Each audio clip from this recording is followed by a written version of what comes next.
आतन अपराधी है, गांव में शराब बेचता था, ला के सप्लाई करता था दूसरे गांव में। तो सरपंच के ऊपर चिल्लाने लगा तो सरपंच थोड़ा तेज आवाज में उसको बोला कि ऐसा नहीं करना करके, तो वो फिर अब मैं अगर जेल जाऊंगा तो आने के बाद तेरा मर्डर कर दूंगा करके सरपंच को धमकी दिया था। बलौदा आने के लिए रोड पे खड़ा था, वहीं पे सिलेन मोटरसाइकिल का दुकान खोला है, वहीं पे खड़ा था तो वो लड़का आया और उसको चाकू मार दिया।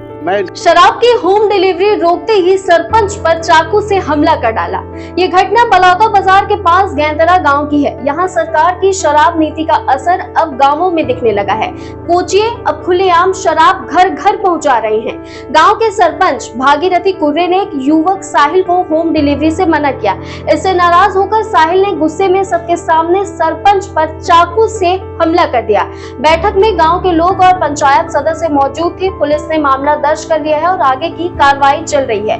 गांव में बढ़ती शराब की समस्या अब हिंसा का कारण बनने लगी है। ऐसे ही लेटेस्ट अपडेट्स के लिए मैम छत्तीसगढ़ को सब्सक्राइब करना ना भूलें।